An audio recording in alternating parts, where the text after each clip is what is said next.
السلام علیکم ورحمۃ اللہ وبرکاتہ. الحمدللہ الذی تتم الصالحات والصلاة والسلام علی اشرف الخلق وافضل الکائنات وعلی آلہ وصحبہ اجمعین.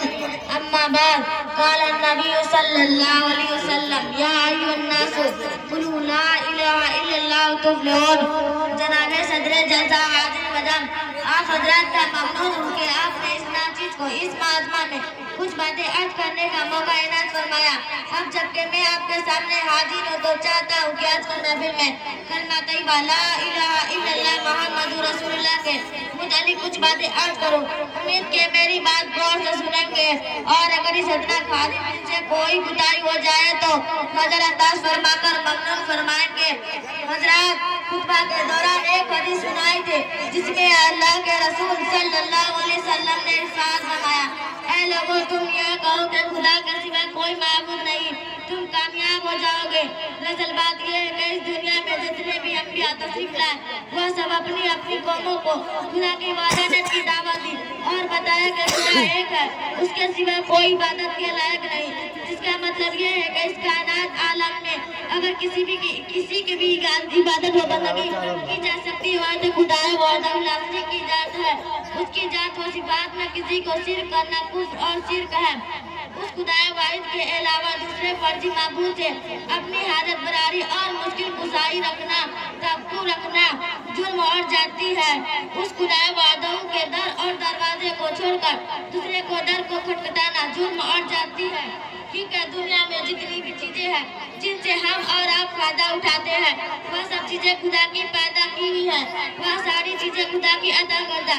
خود انسان اپنی ذات ہی میں غور کر کے ہم تعالیٰ شانوں نے انسان کی کتنی چیزیں عطا کی ہیں جن سے وہ ہر آن اور ہر لمحہ ان سے فائدہ اٹھاتا ہے. صحت آنکھ کان ناک ہاتھ پیر سب ایسی چیزیں ہیں جن کی اہمیت اس وقت محسوس کرتے ہیں جب ان میں سے کوئی چیز اپنی صحیح حالت پر باقی نہ رہے. صحت کا اندازہ بیماری میں ہوتا ہے. آنکھ کی قیمت ان سے پوچھو جو اندھے ہیں. مال کی قیمت ان سے پوچھو جو گندے ہیں. کھان کی قیمت ان سے دریافت کیجئے جو گوری ہے. ہاتھ پیر کے صحیح ہونے کے قدر و قیمت ان سے معلوم کیجئے جو لاچار اور مجبور اپاہج ہے.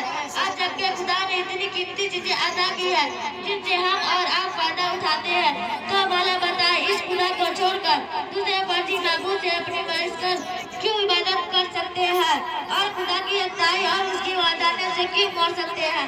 زمین آسمان اور جو کچھ اس میں ہے وہ سب خدا کی وحدانیت کا گواہ اور وہ تمام اشیاء خدا کی وحدانیت اور اس کی یکتائی پر دلال کرتی ہو جن کو دیکھے انسان کو چاہیے کہ بغیر مذہب اور بغیر ڈال کر کے خدا کا وحدانیت کا قابل ہو جائے اور پکار اٹھے لا الہ الا اللہ محمد رسول اللہ کہ ہم آپ کے بتائے ہوئے راستوں پر چلیں گے.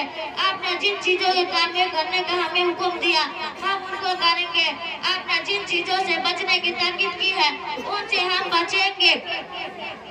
حضرات خطبہ کے دوران ایک حدیث سنائی تھی جس میں آقا کے رسول صلی اللہ علیہ وسلم نے ارشاد فرمایا کل امتی يدخلون الجنة الا من ابى قيل ومن ابى رسول اللہ قال من اتى امري دخل الجنة الا من عصاني فقط. میری پوری امت جنت میں داخل ہوگی سوائے ان لوگوں کے جنہوں نے میری انکار کیا. عرض کیا گیا یا رسول اللہ آپ کا کون انکار کرے گا؟ فرمایا جس نے میری اطاعت کی وہ جنت میں جائے گا اور جس نے میری نافرمانی کی یقیناً وہ میرا انکار کیا. اللہ تعالی ہمیں اور